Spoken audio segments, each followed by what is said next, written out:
Good morning. Can you hear me? Okay, Sose. Yeah. And as um, Lynn was saying that we're partners in crime? Is that what we're partners in? Okay. Um, I want to share a story. I met this little girl, and this little girl said to, I have a couple stories, so I'll cut to them. So this little girl said to her grandma, what did they do? And the grandma said, they go and tell people about Jesus. And she goes to her grandma, well, I want to know how they do it, and because I want to do the same thing. And this little girl, and I pull her aside, and I say, you are a princess, little one. You are. And don't let anybody take away from you that desire you have in your heart that you want to tell people about Jesus. Let no one discourage you, and don't be scared. Be so bold. Know that God is with you and that he will walk you and feed you and make you more strong so that you can affect many, many lives. She looked at me and said, yes, I'll do that. That's a little one. I think she's 8. On a flight coming here from Honolulu in the beginning of our trip, Fono set our seats that it's those 3. So one of us was the aisle, and then I think I was at the window or something like that. And so the middle was open, hoping that no one would sit there. And this girl came, a young one, and she goes, oh, excuse me, I'm sitting in the middle. Okay, there goes the seat there. She sat down, and I didn't have in my thoughts that, I just want to have a nice flight over here. I don't have to say anything to anybody. But there's this little one sitting there. Anyway, she found out that we are a married couple. And he goes, oh, do you want me to sit on the side and your husband, or I come to the window and sit? I said, no, you sit there. You'll be our daughter, and I will be talking with you. And so we talked the whole flight over. I found out, she finished, she's doing her PhD. And she was on vacation with her boyfriend. And I said, oh, great. And so I said, we're missionaries. Have you heard, of Jesus? So I got to share the Lord with her the whole time. She couldn't get away because that's her seat. and just sharing the love of Jesus. And the great thing about it is she's Chinese. And she didn't think that we speak Chinese. So when I started speaking to her in Chinese, she just go, are you guys Chinese? I said, no, we're not. But got to share with her, and I'm praying when I think of her face, that she would know Jesus. She's been to some university fellowship, but she, I'm still questioning. I'm full on, I'm Buddhist because of my parents. And I said, you have a choice, now you're here. It's up to you, make a choice on that. And so that's another one, an opportunity. Is that FaithShare or faith what? I don't know. You can categorize those things. Then we were in Europe and met these missionaries. I think sometime they'll put our picture up. I know there's a brochure. We look very cute in that photo. But I was asking if our family photo can be put up. So it's about, I don't know how old that photo is, but it's the only one of our family It's still an old one. Yeah, there's that one. I'm the middle one. Yeah, nice. Yeah, and yeah. And so, anyways, it has grown. The guy here on this. By the way, these are your missionaries. They were like this when we stood up on this platform many, many moons ago when Pastor Mike was here. It was just Tiffany. So all those 4 kids over there, they were kids. They're now bigger kids. They were all dedicated from this pulpit. Yeah. I think some of you that are sitting here, yeah, we were married by Pastor Mike somewhere, and then, so all the kids grew up in this church. They know this as their home. So we were in Europe, and the one here on this side, that guy, he's married, and they're both doing mission in Germany. Speaks fluent German. I cannot be proud of that because I don't understand if he's saying it right or wrong. But when German people, his father-in-law, I says, Fono asked him, does he speak good German? And he said, I think he knows too much. Too much German, you know. And but they serve there. And then the guy on the further side, that's the baby. He is in Washington at the moment with his wife and a son. The other one has a girl. So both these guys, they were in Saudi. One was 23 and one was 20 when they were there serving the Lord there. But because of lockdown, they can't get back in. So at the moment, you know, and still in mission. And the 2 girls there, that's Tiffany and Elizabeth. I think somebody told me, hey, you were here 6 years ago. And so, yeah, they were with us. They're doing tremendously, you know. These guys that led worship this morning kind of ruined it for me. When God ministered to you, you minister in, you know, ministering a life is both very, very happy and very, very sad. Go through all that, yeah. So the girls are good, but yeah.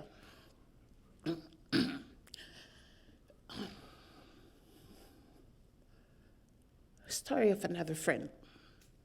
Of these boys, Tran and his wife, they're leading a work there, starting a new work. And he goes, we're so excited. Mom and Dad, we're so excited about what God is calling. They also work with, in the red light district, they're at the area where they're at. And it's very exciting and very scary. I'm not crying for them, you know, whatever. But I said, good, it's good to be scared.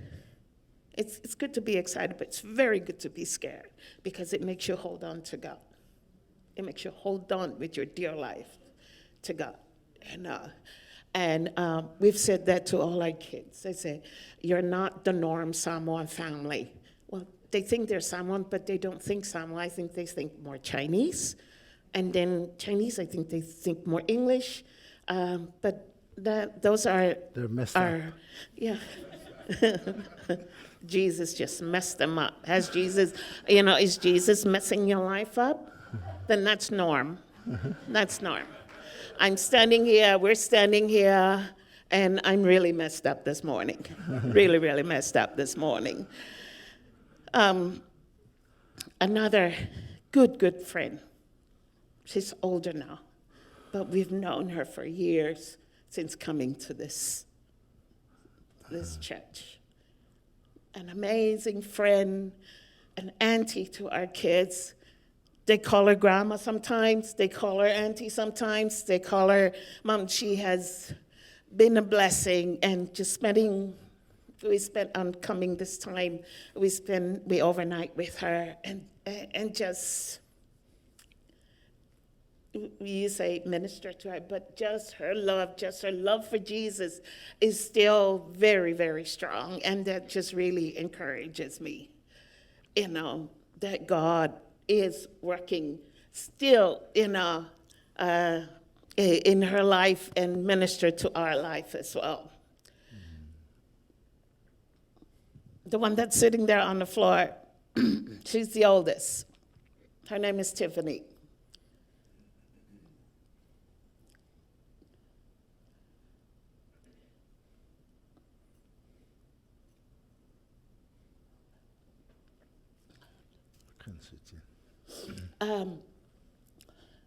When we arrived here in the States, I think 2 weeks ago, 2 weeks ago, and we got a phone call early in the morning.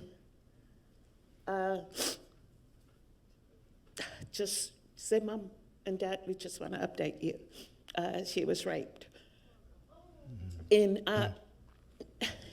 this morning when we were worshiping the Lord, I wanted to share this so that you know, when you give your life to the Lord in the service of God, it's a right like this, but God has been faithful and is faithful. He is faithful. So that's what we carry with us at this time until we go back but God is there. God is with her as he's with us. They're missionaries. We're missionaries. These are your family. We are your family. And I think that's all what I want to share. I'll leave this to Fono. Yeah, thank you. What a life that we have in Jesus. Many people, when they give their life to the Lord, so everything is going to be smooth from now on. Let me tell you, it will never be smooth. If you think it's smooth, God's going to rock it so that you will come back to him. When things are smooth, we tend to stray away. But when the ride is rough, we hold on to him. And so, we have gone through many, many things. This is one of the things. But what do? We continue on in the Lord, and so is life, and so is God's call on all of you and also on all of us. I'm going to read from the scripture here, but before I do that, I want to thank you so much on behalf of my family, Sose, and also our kids and our grandchildren. First time that we've seen them, because of our lockdown in Samoa. The Samoa COVID lockdown was almost 3 years. So on August 1st, it was opened, and on August 13th, we took off. I said, let's get out of here. And so it was not a planned trip, but we felt it was God's time. So we went to Europe. And this trip is like it was half ministry and half holiday. Wow, it seems like it's mostly ministry. So we were in Europe for a meeting and also visiting our children. We visited our son and his wife and his daughter and their daughter, seeing her and holding her for the first time, this grandchild. Oh my goodness. I think now I know what a grandparent feels like when they have grandchildren. And so they are pioneering a new ministry there in Germany and really looking at sending teams from there to Middle East and also North Africa. These people are called to the Muslim world. And then we visited Scotland, another son that we have there. It's actually my nephew, but we took him as a son because my oldest brother's, this is his son, passed away. But this guy married a Scottish woman. It's incredible because he knew no English. Married a Scottish. It's like, so he came over to Taiwan, worked with us, and learned Chinese and learned English at the same time. He will go to prayer meetings in Taiwan. It's all in Chinese. He knows no Chinese, but he will go there faithfully every week, praying with the Chinese. He was just so faithful. God has blessed him. So when we were there, we challenged them to pioneer a new base there because I think the YWAM work there was not really functioning that well. So they pioneered a new one, sent teams out, mobilize people to fulfill God's Great Commission. And so they're doing that now. So we had another friend who was also quite famous in YWAM, so they're connected now, and they're pioneering a new ministry there. So it's incredible how God is using that. So we also visited some of the missionaries, some of the people that you know, Silo's sons in Holland, and also then in Berlin. And so we visited them. And then we came over and visited our son up in Washington State, Spokane. And their son, and this guy was in San Francisco with Francis Chan. And so because he speaks Chinese, I think Francis Chan took a liking on him and wanted him to, work with him, especially amongst the Chinese churches up there in San Francisco, because he's also, I think Francis wanted to reach out even to the Arabs and the Muslim people there in San Francisco. But they went over to Washington, Spokane, to have their baby, and so they're still there for now. And so we'll see them again in Hawaii next month, and then we'll see what will happen to them after that. But I want to thank you so much on behalf of my family, Pastor Hector, Chrissy, the Go team, mission team, and all of you, our family here in Home Church. Thank you so much for the partnership that we have. Thank you for partnering with us, for trusting in us to be your hands and your feet out there. You are the biggest church that I know of because of the workers out there that you are supporting. You look at people like us, look at people like Silo, and just even like Jeff, missionaries that you are supporting. Behind those people are many other people who are multiplying to other people.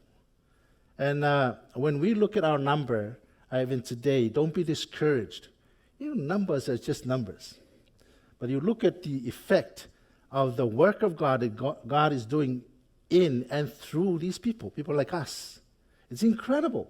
I'll just tell you a few stories today, but I don't think I have much time. But I'll try my best. But anyway, thank you so much. May the Lord continue to bless you, keep you, make his face shine upon you, and grant you his special favor, so that you continue to hold on to Jesus and thrive in Jesus. But in Genesis chapter 1, let me just read out verse 27 and 28. So God created man in his own image. In the image of God, he created him, male and female, he created them. And in verse 28, it says this: Then God blessed them.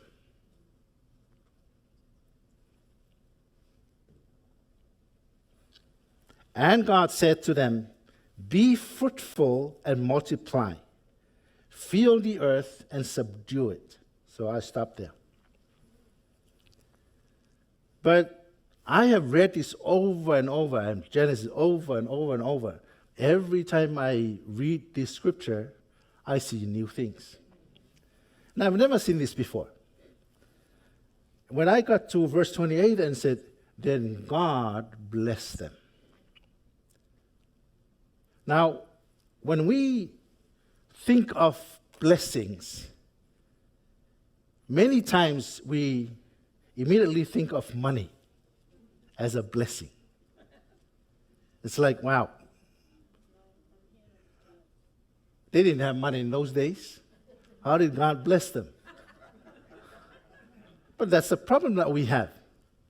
Whenever we think of blessing, the immediate response that we have is that it has to be money. No. And it's incredible that after God created this man and this woman, he blessed them. And say, God, what did you bless them with? God instilled into this man and this woman, into you and in me, abilities and gifts. We are mini creators. You are a creator. I am a creator. We are formed in the image of a creator. And we are many creators. And God blessed us with these abilities. When we are lost in the world, we are blessed, but we don't realize that we are blessed.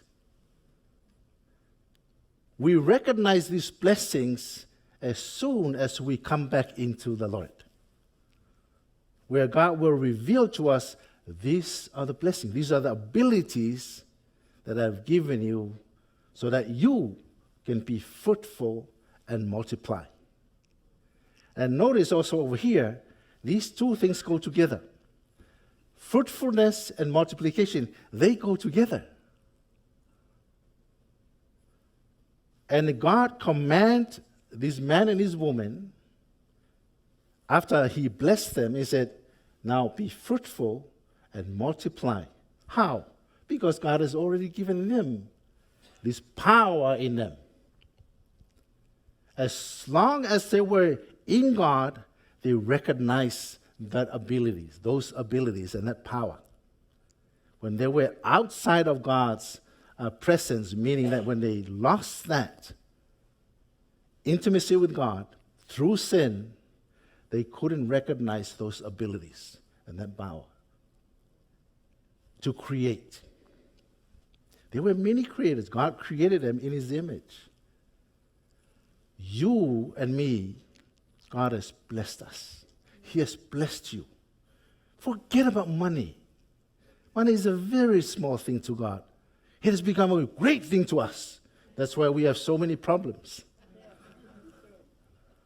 And look at that. I mean, they never had money. But God blessed them with power, with abilities, with gifts.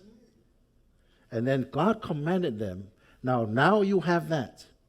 Now be fruitful. Multiply these things. Multiply and then what? The goal is not the fruitfulness and the multiplication. The goal is what? It's after that. It's fill the earth. With what? With a whole number of people. With a whole number of people that know God and have His glory. There was that scripture, I think one of Nada's son-in-law, this morning he was quoting that Micah, I think Micah 4:16 or something. Said, as the water fills the earth, right? The glory of the Lord will fill the earth as the water covers the sea. You and I, our responsibility is to cover the whole earth with Jesus' glory. How? By our being fruitfulness, by multiplying this, all the goodness of God all throughout the earth, so that Jesus will be known and be glorified. However, and wherever you are, each one of us here in this room are in different sphere of society. Whether you're in a home, working in a church, whether in government or business, whichever sphere that you are, God has blessed you already. If you don't know that, wow, you have to know it now. Because God has already blessed you, has given you abilities and power so that you can be fruitful. If you think that you are not fruitful, say, God, help me. Have mercy on me to be fruitful. And then multiply. When we look at a tree, right? A fruit tree, I was just picking oranges yesterday. Michelle commanded me yesterday, you have to pick this tree. So I had to help her pick all the ripe oranges. And it's like, man, it was really fun because it was so fruitful, this tree, especially on her side. The other side was all green fruits. But on her side, it was very fruitful. I thought, man, this is very good. But when the fruit falls under the tree, what happens? It rots. Then the seeds, what? They also die, and then they grow into trees. But you don't want that tree just to multiply under the tree, right? You want it to spread out. And that's why God's goal here is not really fruitfulness and multiplication, it's fill the earth. I remember when I was in Taiwan, I almost died in 1988. And we just moved to the Hakka community, about 3 million of them in Taiwan, that were called the unreached people at that time. So we went there to pioneer the church planting movement there with YWAM. Today, that Hakka Chinese people is no longer unreached in Taiwan. Now they're sending missionaries out, and they're just, God is moving there. But anyway, so I was praying. I said, there were 3 categories of people in Taiwan, in that area that I wanted us to reach out to. Now, Sose and I, my wife and I, we are the wrong people there. Why? Because we don't fit there. The Chinese, they like white people. They don't like dark-skinned people like me and her. So us called by God to go there, it's like, my goodness, we have to climb up mountains to really get there, It's like we were not fit. But God called us. So what do? You just obey and go. So we went there. So I said, God, there's 3 categories of people. I have to make sure that my fingers are the right ones. There's 3 categories of people there that we need to reach out to. We have the farmers, because we're in a village, right? And then we have the youth. And then we have the middle-class people. The Chinese are over there in Taiwan, they're rich people. So how do you reach them? I'm a missionary with no money. Like, why am youth without any money? So I'm there, So I'm there with no money. When the Chinese people, you are poor. They're like, my Chinese name is Wang Fuquan.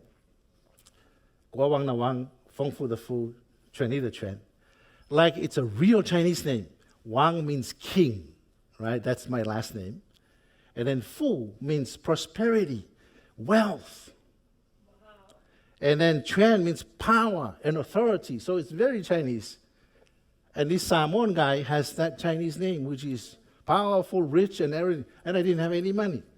So I was praying and said, God, how do I reach these middle-class people? Because definitely they look down on me. Not only my skin is dark, but also I had no money.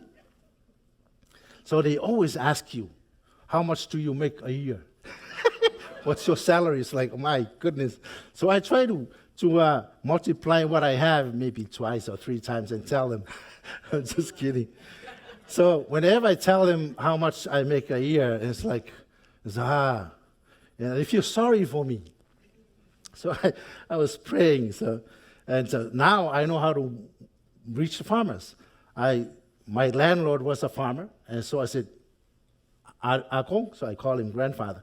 Akong, can I go with you? I want to learn how you do your farming. I learned how to cut tea, grow rice, grow mushroom. Oh, I became an expert after that one. But that was how then God led me to reach out to these people, and working with them. Remember, I was cutting tea with my landlord on my right and his son on my left. We take 1 row each and just cutting the tea, and attached to those scissors, there's this bag that the tea falls into. So I have not told them anything about Jesus while I was there in Taiwan. So we're cutting tea, and so we're talking about the moon, the sun, and everything else except the Lord. And before we even finished our rows, the landlord said to me, my Akong said, Mr. Wang, why did you come here to Taiwan? So, okay, thank you, Lord, for the opportunity. So I started telling my story and sharing Jesus with the Father and the Son. And so then from that tea farm, we went to the mushroom farms and also other farmers. So I connected with all of this. Hallelujah. With the youth, I was praying, God, how do I reach the youth? And then all the youth were playing basketball. Oh, my goodness. I never played basketball. So I had to go learn how to play basketball. So I was walking up to the basketball court, and these kids, elementary, junior high school kids, looked at me, tall, and they're short, right? So they threw the basketball at me, or to me, and I started dribbling this thing, and the ball went all over the place. And then, this foreigner doesn't know how to play. So I said to them, you teach me. You teach me how to play this thing. I've never played it before. So my teachers and coaches were the elementary, junior high school kids. And I became better and better and better, so I compete with them. And then the teachers joined. So I got to be able to reach out to these people. And so, but I still don't know how to reach out to these people. The middle class, I was scared, man, they're too rich. They're too rich, they will never open up. So we went to Samoa for my mother's funeral, 1988. I almost died there. And then after the funeral, I had to help my father do a lot of work so that when I leave, he's all set before I left. I had very little sleep.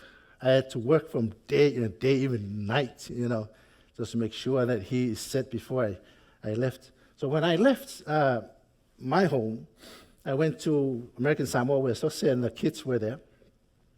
I joined them there. So I slept at night, but I woke up in the morning and I felt this pain. I couldn't get out of bed. And my whole body was in pain. So when I walked to the bathroom, I had to walk like this, like an old man. And the left side of my face was totally dead. I had Bell's palsy. So I had a pain in my body, Bell's palsy. I looked so ugly. And so I went to see the doctor one of those days. And then the doctor didn't even tell me what he was thinking. He told me later. But he was thinking, man, he will never go back. He will never heal. And so I have this Bell's palsy. I have this pain. I'm walking like this. And Sose's family, because we're staying at Sose's family now, and they thought I was demon-possessed.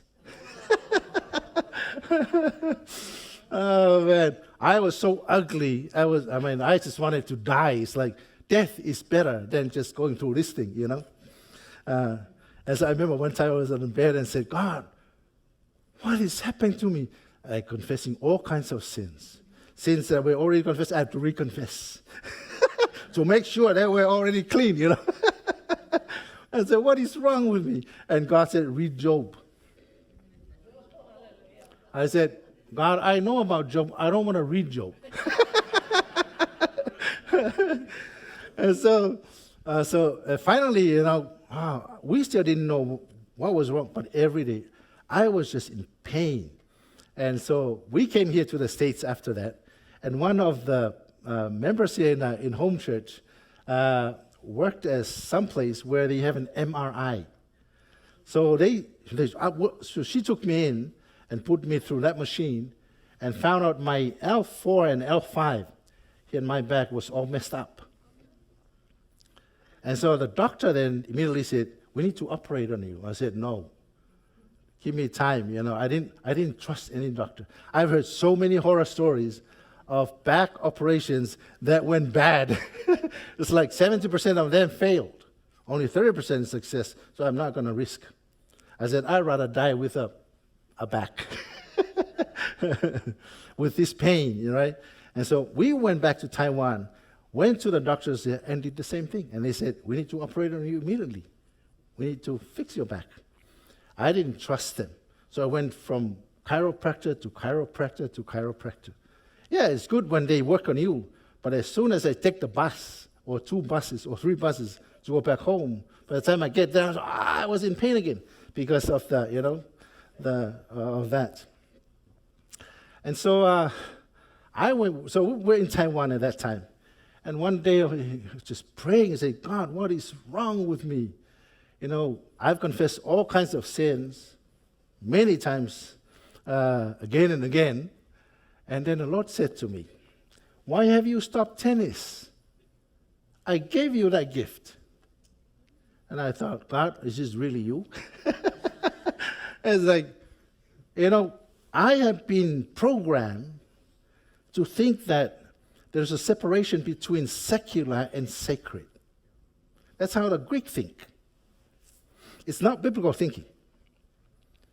And so tennis was not a spiritual thing that can come. Of course, it's a secular thing.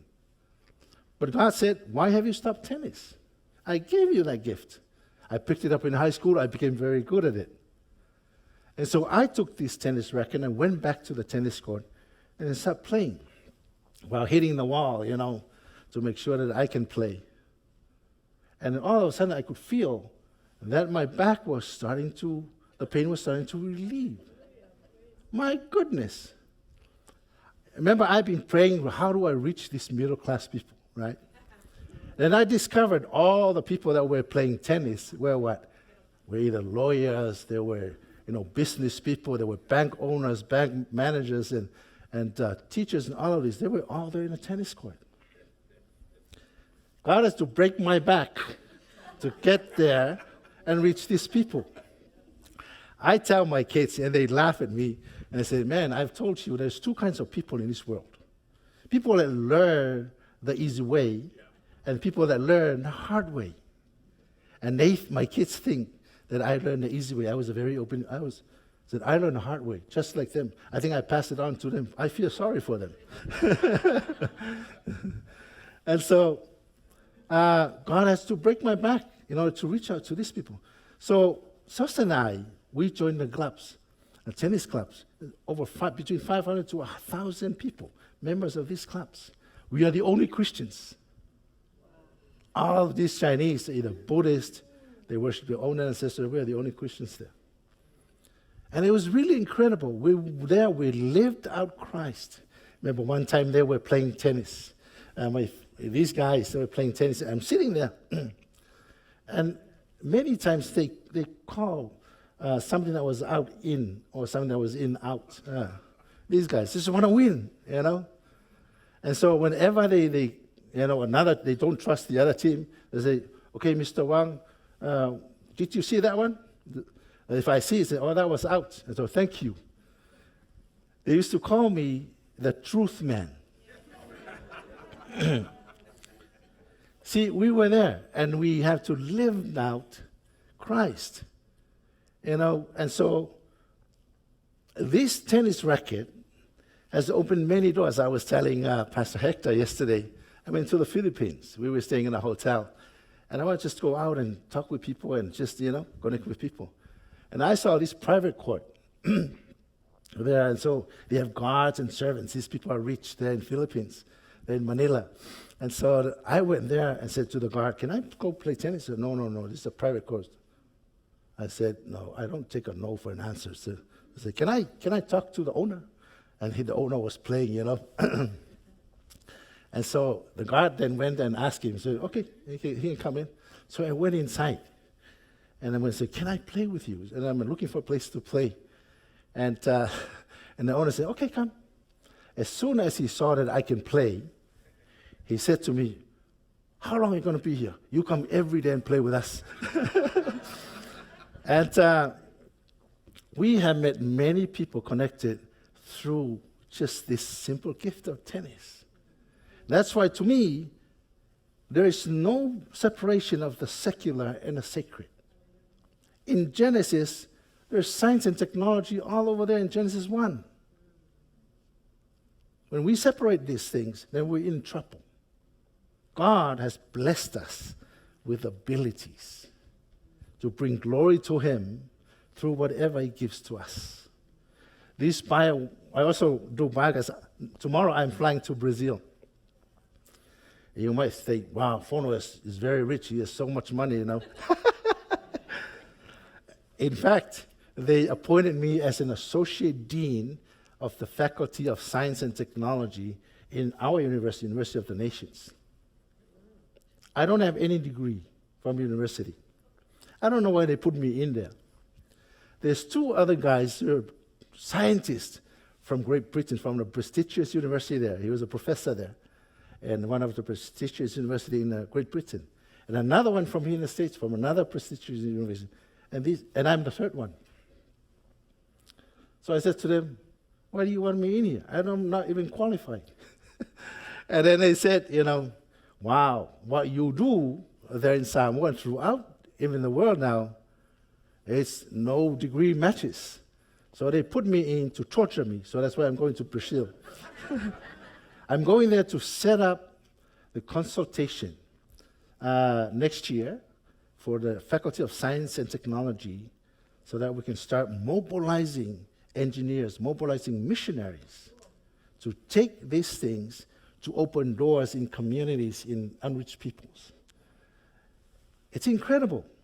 And so, but when we left Taiwan, I said to the Lord, God, what gift can I take from there to the islands to bless our people and also to train our missionaries to be effective on the mission field? And about 2 weeks later, I received a letter from Vietnam. Said, we are inviting you to a biogas seminar, workshop, 5 days there in Vietnam. So we flew with Sose and our kids to Samoa. And I flew back to Hong Kong for a meeting I had and flew to Vietnam. Now, you may say, well, Fono has lots of money. I have to pray. If this is really you, God, we just go. And so I got there, learned the technology, took it back, and built the first biogas system that worked in Samoa. They built many others before, but they all failed. And so I built this thing, we built this thing. I've never built this thing before. But I just followed what my teacher there in Vietnam said, and it worked. Today, this technology is now, so I was supposed to go to Kyrgyzstan because people are waiting there for me to come and help them to train their people and develop this technology for their communities. So I'm going to Brazil to set up this thing. And 2018, I think I've told you the story, we went to Uganda. And in Uganda, there were Kenyans. So we had people from Kenya, Tanzania, Rwanda, Southern Sudan, and Ugandans that came. They wanted to learn the technology. So we went there. It was so funny. Because when I got there, they were expecting a white person. People like you guys, or most of you guys, not expecting a dark skin like me. They don't trust people like me. And so, because they have been building these systems around that area, and none of them worked.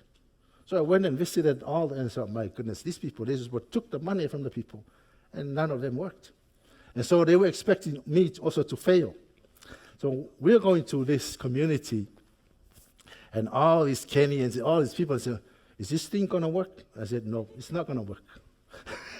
I said, it's not going to work. Why? Well, look at what all those people have been doing. They don't work. And why are we doing it? Because it might work. So I knew it's going to work, because it will work. And so as we build this, they build a system. I just point how do they do it.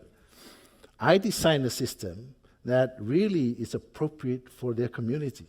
I change all the designs depending on where I go and the material that they have.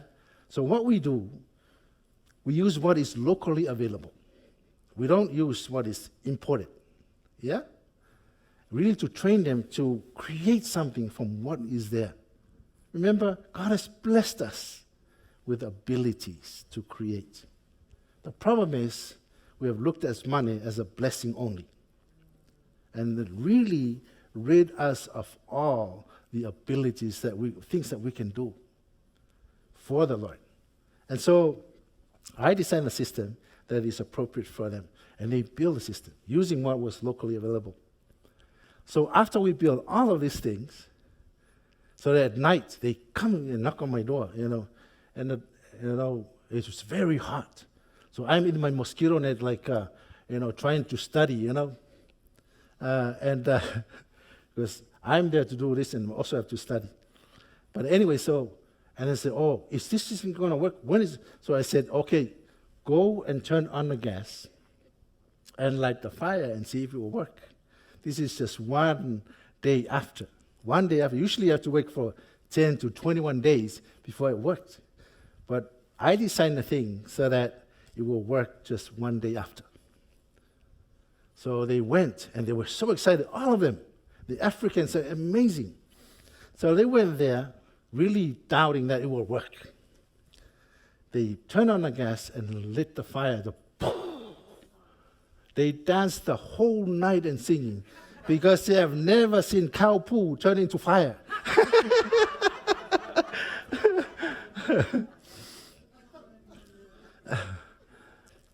It's incredible. So now I was like, whoa, we want to learn more. We want to learn more.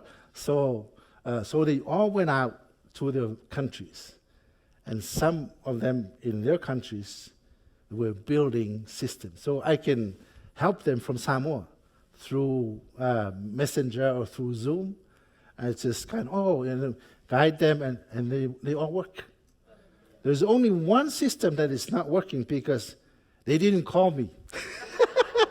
And they didn't even follow the instructions, And now it's like, But anyways, talking about being fruitful and multiply. I took this thing in obedience to God from Vietnam, took it to Samoa, blessed Samoa, and took it around the Pacific, and even to Asia, and went to Africa, and now I'm going to Brazil.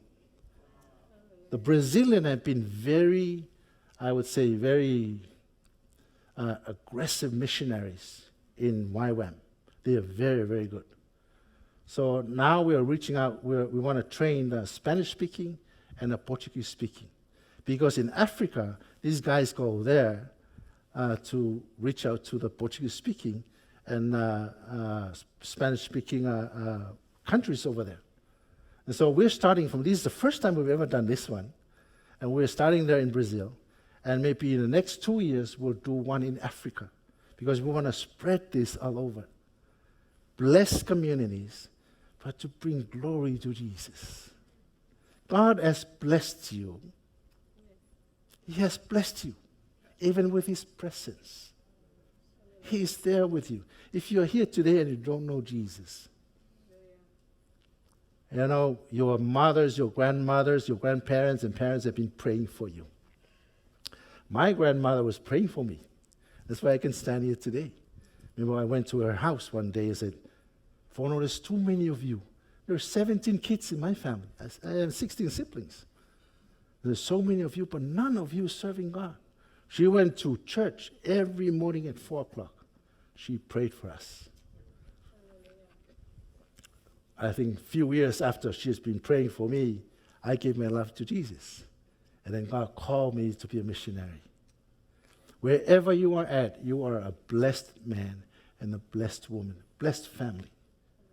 Don't look at money as a blessing. It is a blessing also, but it's just a little part of that blessing. But God has gifted you with Himself, with His presence, with abilities and power, so that you can be fruitful, multiply all of that goodness, fill the earth with the glory of Jesus, so that Jesus will be known. May the Lord bless you.